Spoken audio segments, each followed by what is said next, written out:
جیسے مجرم کھڑا ہوتا ہے کٹہرے کے اندر، اس کٹہرے میں سے ہل نہیں سکو گے حتیٰ یسأل عن خمس، جب تک کہ 5 چیزوں کا حساب نہ لے لیا جائے۔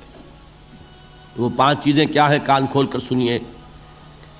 عن عمرہ فیما افناہ، عمر کا حساب دو، یہ 80 برس اور 70 برس ہم نے تمہیں دنیا میں دیے، کہاں ضائع کیے؟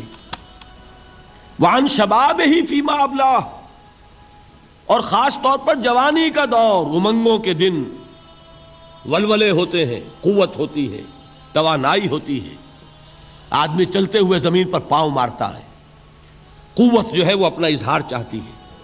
یہ جوانی کہاں گلائی؟ حساب دو، ایک ایک لمحے کا حساب دو۔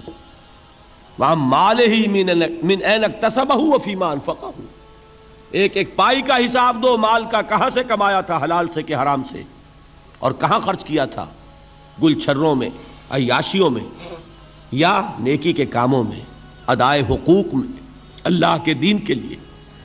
4 سوال ہو گئے، 2 زندگی کے بارے میں، ایک زندگی پوری بحیثیت مجموعی کہاں کس کام میں لگائی، اور خاص طور پر شباب کا دور کہاں لگایا۔ 2 سوال مال کے بارے میں، کمایا کہاں سے، حلال سے کہ حرام سے، جائز سے کہ ناجائز سے، خرچ کہاں کیا، اور آخری سوال وعما عمل فیما علم، جو علم حاصل کیا تھا اس میں عمل کتنا کیا۔ علم کے انبار لگاتے چلے گئے اور عمل کے آغاز کی بھی نوبت نہ آئی۔ یہ علم جو ہے یہ اس روز سب سے بڑا وبال بن جائے گا انسان کا۔ اتنا علم اور عمل کچھ نہیں، بجائے کہ کریڈٹ کا ذریعہ بنے یہ الٹا ڈیبٹ کا کھاتہ بن جائے گا۔ یہ جواب دہی کا احساس ہے کہ جس کی وجہ سے انسان کی ٹریجڈی جو ہے وہ دوہری ہے۔ کوئی حیوان اتنے بوجھ تلے نہیں، مشقت کی، محنت کی، اس زندگی میں ختم ہوئے، اس کے بعد کوئی محاسبہ نہیں۔ اس کو بھی غالب نے خوب کہا ہے کہ اب تو گھبرا کے یہ کہتے ہیں کہ مر جائیں گے، اور مر کے بھی چین نہ پایا تو کدھر جائیں گے۔ یہ ہے وہ ہیومن ٹریجڈی۔ اب میں آپ کو توجہ دلانا چاہتا ہوں، ایک تو گوتم بدھ کا فلسفہ، اس کے فلسفے کا مین تھیم یہ ہے سروم دکھم، آل از پین، آل از سفرنگ، اور اس نے جو بھی اپنی محنت کی یہ تو اللہ ہی بہتر جانتا ہے کہ اسے بعد میں ملا کیا اور کیا نہیں ملا۔ ایک بات آپ سے عرض کر دوں، گوتم بدھ کے بارے میں ایک بہت جید عالم، میرے نزدیک بر صغیر پاک و ہند کے علماء میں جو اس صدی کے علماء ہیں ان میں ان کا بہت اونچا مقام ہے، مولانا مناظر احسن گیلانی رحمۃ اللہ علیہ۔ گیلان قصبہ ہے ایک بہار کا، وہاں کے رہنے والے تھے، ان کی زندگی زیادہ گزری حیدرآباد دکن میں، عثمانیہ یونیورسٹی میں استاد رہے۔ انہوں نے گوتم بدھ کے بارے میں یہ لکھا ہے کہ میرا یہ گمان ہے کہ وہ بھی اللہ کے نبی تھے، اور اس کی دلیل دی ہے۔ قرآن مجید میں ایک رسول کا ذکر آتا ہے، ذوالکفل، اور یہ ذوالکفل وہ ہے جس کے بارے میں ہمیں کچھ پتہ نہیں۔ قرآن مجید میں بھی ایک جگہ ذکر آیا ہے۔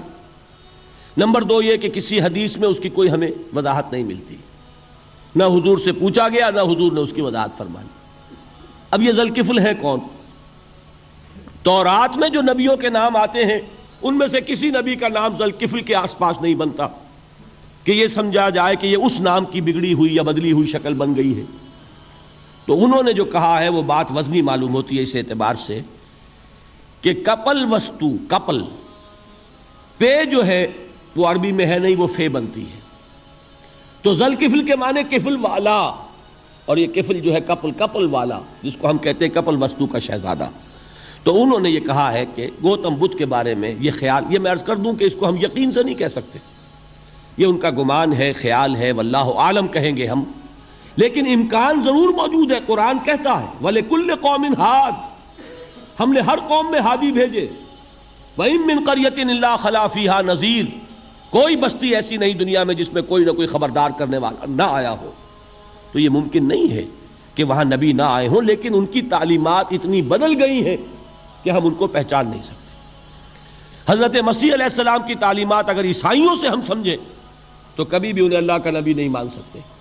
یہ تو قرآن مجید نے آ کر حضرت مسیح علیہ السلام کی اصل حقیقت ہمیں بتائی، ورنہ تو خدا کا بیٹا، ثالث و ثلاثہ، ان کو کیسے ہم مانتے ہیں؟ لیکن یہ کہ قرآن نے بتایا تو جان لیجئے ہو سکتا ہے کہ گوتم بدھ بھی اللہ کے نبی ہوں، لیکن ہو سکتا ہے کہ درجے میں کہیں گے، یقین سے نہیں کہیں۔ بہرحال گوتم بدھ نے اس دکھ، رنج، صدمہ، غم جو انسان کا مقدر ہے اس کا مشاہدہ کیا، اور پھر تپسیائیں کی، علم حاصل کیا، رشیوں منوں کے پاس گیا، اس نے کوشش کی کہ معلوم ہو سیلویشن کا راستہ کون سا ہے، اس دکھ سے نجات پانے کی کوئی سبیل بھی ہے کہ نہیں، اس غم سے، اس نجات سے، اس اندوہ سے انسان کسی طریقے سے چھوٹ سکتا ہے یا نہیں۔ اسی کو سیلویشن کہتے ہیں انگریزی میں، اسی کو ہندی میں نروان کہتے ہیں، اسی کو عربی میں نجات کہتے ہیں۔ ان النجات معلقۃ بمجموع هذه الاشیاء، میں نے امام رازی رحمۃ اللہ علیہ کے الفاظ میں آپ کو وہ لفظ بتایا، نجات کی راہ۔ اچھا، جدید فلسفوں میں جن حضرات کو دلچسپی کی بات ہے انہی کے بارے میں یہ عرض کر رہا ہوں۔ جدید فلسفوں میں بھی ایک فلسفہ ہے وجودیت، ایگزسٹانشلزم۔ آپ نے نام سنا ہوگا سارترے، یہ فرینچ فلسفر، اور اس وقت دنیا میں جو نوجوان نسل ہے وہ بہت زیادہ متاثر ہوئی ہے سارترے کے فلسفے سے۔ کرکیگارڈ پرانے دور میں اور سارترے اس دور میں، ان کے فلسفے کا نام ہے وجودیت، ایگزسٹانشلزم۔ اس کا مرکزی خیال بھی یہی ہے، انسان کے لیے دکھ ہی دکھ ہے، صدمہ ہی صدمہ ہے، رنج ہی رنج ہے۔ صرف یہ ہے کہ کچھ حساس لوگ ہوتے ہیں وہ صدمے کو زیادہ محسوس کرتے ہیں، کچھ ذرا ان کی حس جو ہے وہ کچھ ڈل ہو جاتی ہے، کند ہو جاتی ہے۔ وہ جو غالب کا شعر میں نے آپ کو سنایا کہ مشکلیں اتنی پڑی مجھ پر کہ آساں ہو گئی، ورنہ یہ ہے کہ انسان سوچے تو دکھ ہے۔ اب یہ دکھ جو ہے اس سے نجات کا کوئی راستہ بھی ہے کہ نہیں، یہ کوسچن مارک ہے، جس کا جواب ہے تیسری آیت میں اِلَّا الَّذِينَ آمَنُوا وَعَمِلُوا الصَّالِحَاتِ وَتَوَاصَوْا بِالْحَقِّ وَتَوَاصَوْا بِالصَّبْرِ۔ جو ایک نا امیدی کی کیفیت طاری ہوتی ہے، وَالْعَصْرِ إِنَّ الْإِنسَانَ لَفِي خُسْرٍ، زمانے کی قسم ہے تمام انسان برباد ہونے والے ہیں، تباہی میں ہیں، گھاٹے میں ہیں، ٹوٹے میں ہیں۔ اس سے جو ایک مایوس کن صورتحال سامنے آتی ہے، اس مایوسی سے نجات دلانے والی آیت ہے تیسری آیت۔ ایک راستہ ہے، یہ امید کی کرن ہے، تباہی سے بچ سکتے ہو، ابدی بربادی، وہ بربادی۔ یہاں تو یہ ہے کہ ہم نے مشقتیں اٹھا لیں، فاقے جھیل لیے، تکلیفیں برداشت کر لیں، صدمے برداشت کر لیے، لیکن موت آئی، اس کا خاتمہ ہو گیا۔ لیکن اس کے بعد اگر خدا نہ خواستہ جہنم میں جھونک دیے گئے، وہ ابد الآباد تک کی، وہ ہمیشہ ہمیشہ کی جلن۔ قرآن کہتا ہے کہ اگر ایک کھال جل جائے گی، جھلس جائے گی، اللہ اور کھال دے دے گا۔ دیکھیے، یہ بھی جدید دور میں آپ کو معلوم ہوگا، بورس بکائی نے جو کتاب لکھی ہے، دی فرینچ سرجن، اس نے ثابت کیا ہے کہ قرآن مجید نے جتنے نیچرل فینومینا کا حوالہ دیا ہے وہ بالکل سائنس کے مطابق ہے۔ آج ہمیں یہ معلوم ہے کہ حس جو ہے وہ صرف کھال میں ہوتی ہے، کھال حساس ہوتی ہے، کھال اتر جائے نیچے جو ہے گوشت جلے گا، آپ کو تکلیف نہیں ہوگی۔ معلوم قرآن نے کہا ہے کہ جب کھالیں ان کی جھلس جائیں گی، ہم نئی کھال دے دیں گے تاکہ وہ سوزش جو ہے، وہ جلن کا احساس برقرار رہے، وہ ختم ہونے نہ پائے۔ حالانکہ اس کی ضرورت نہیں ہے، اگر اندر کا گوشت بھی حس والا ہوتا تو پھر کھال دوبارہ عطا کرنے کی ضرورت نہیں ہے، گوشت جلے گا، اس سے بھی جلن کا اور سوزش کا احساس ہو جائے گا۔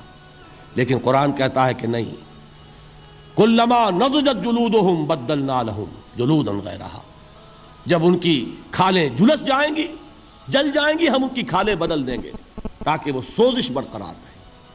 ثم لا يموت فیہا ولا یحیا، پھر نہ وہ اس میں جی سکے گا نہ مر سکے گا، نہ زندوں میں ہوگا نہ مردوں میں ہوگا۔ موت کو پکارے گا، کاش کہ موت آ جائے جو مجھے اس مشقت سے اور مشکل سے چھٹکارا دلا دے۔ وہ موت جس سے اس وقت ہم بھاگتے ہیں، اگر خدا نہ خواستہ اس جہنم میں جھونکے گئے تو پھر موت کو پکاریں گے اور موت نہیں آئے گی۔ اس عذاب سے، اس ابدی ناکامی سے، اس خسران سے، اس ابدی ہلاکت سے بچنے کا کوئی راستہ ہے؟ وہ جو میدان حشر میں پکاریں گے لوگ، این المفر، کوئی جائے فرار ہے، کوئی جائے پناہ ہے؟ وہ جائے فرار، وہ جائے پناہ اس دنیا میں اللہ نے ہمیں عطا فرمائی، اسی کا نام صراط مستقیم ہے۔ الا الذین آمنوا وعملوا الصالحات وتواصوا